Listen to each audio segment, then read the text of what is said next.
Sir ಆ ಕುಟುಂಬದ ಜೊತೆ ತಾವು ಮಾತುಕತೆ ಮಾಡಿದ್ರಿ ಸರ್, ಏನ್ ಹೇಳಿದ್ರು ಸರ್ ಕುಟುಂಬದವರೆಲ್ಲ? ಸರ್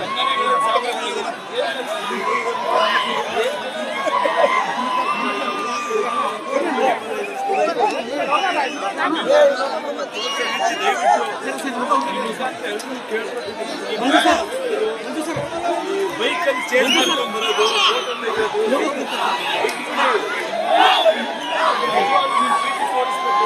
ನೀವು ಒಳ್ಳೆ ಖುಷಿಯಾಗಿ ಸಾಕು. ನನಗಂತೂ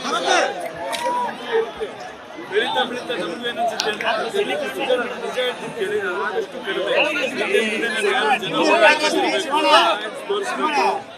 ಯಾವ್ದು ನಮ್ಗಿರಲ್ಲ, ನಾವು ಯಾರು ತೋರಿಸೋದು ನನ್ನ ಬಗ್ಗೆ ಬೇಜಾರು ಮಾಡ್ಕೊಂಡ್ರೆ ಪರವಾಗಿಲ್ಲ ಅಂತ ನಾನು ಆದಷ್ಟು ಲಿಮಿಟ್ ಮಾಡ್ತೀನಿ.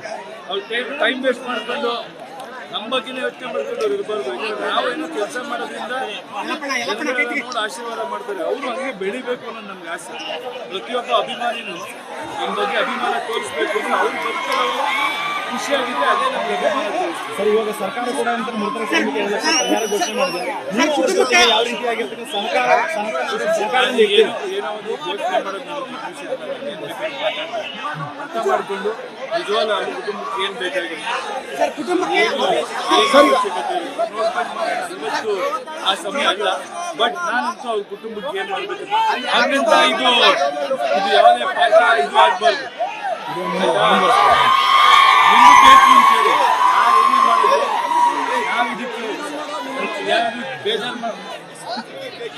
ಯಾರು ಬೇಜಾರು ಮಾಡ್ಕೊಂಡ್ರು ಪರವಾಗಿಲ್ಲ. ಅಭಿಮಾನಕ್ಕೆ ಇವತ್ತು ಯಾಕೆ ಬಂದು ನೋಡ್ತೀವಿ ಅಂದ್ರೆ ನಮ್ಗೆ ತಂದೆ ತಾಯಿ ಮೇಲೆ ಗೌರವಿತ್ತು. ಅವ್ರಿಗೆ ಈ ವಿಷಯ ಬರೀ ಆಕ್ಸಿಡೆಂಟ್ ಅನ್ಸುತ್ತೆ, ನೀಟಾಗಿ ನೋಡಿದಾಗ ಗೊತ್ತಾಗದೆ ಇದಾಗಿದೆ.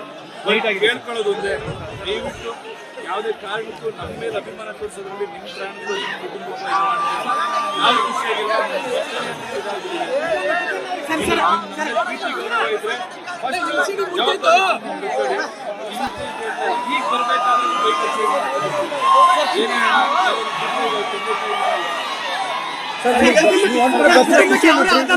ಪರಿಶೀಲನಾಗಿದೆ ಸರ್. ಅಲ್ಲ ಸರ್, ಖುಷಿಯಾಗಿದ್ರಿ? ನಾನೇನು ಗೊತ್ತಾ, ನಾನು ಬೇಕು ಅಂತಾನೆ ಸಿಂಪಲ್ ಆಗಿ ಮಾಡ್ಕೊಂಡಿದ್ದು, ಬರೀ ಕುಟುಂಬದ ಜೊತೆ ಇದಾಗಿರ್ಬೇಕು. ಕೋವಿಡ್ ಇದೆಲ್ಲ ಹೇಳ್ತೀವಲ್ಲ, ನಾವು ಹೊರಗಡೆ ಮಾತಾಡೋದು ಇನ್ನೊಂಥರ ಪ್ರಾಬ್ಲಮ್. ಬೇರೆ ಬೇರೆ ವ್ಯವಹಾರಗಳು ಎಷ್ಟೋ ಜನ ನಡೀತಾ ಇರುತ್ತೆ, ನಮ್ಮಿಂದ ಅದು ಇದು ಮಾಡ್ದಂಗೆ ಆಗ್ಬಾರ್ದು.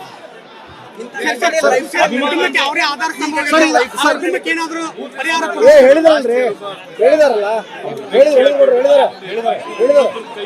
ಈ ಸಮಯ ಅಲ್ಲ ಅಂತ ಹೇಳಿದಾರೆ. ಹಿಂಗೆ ನಡೀತಾ ಇದ್ರೆ ದಯವಿಟ್ಟು ಹುಷಾರಾಗಿರಿ ಸರ್. ಅಭಿಮಾನನ ಇದು ಅಂಧಾಭಿಮಾನ ಅಂತ ಸರ್?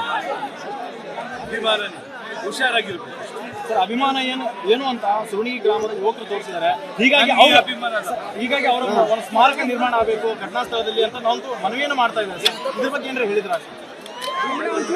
ರಾಜಕೀಯ ಫಸ್ಟು ಆ ಮಕ್ಕಳಿಗೆ ಮನೆ ಕುಟುಂಬಕ್ಕೆ ಏನು ಇದು ಮಾಡ್ತೀವಿ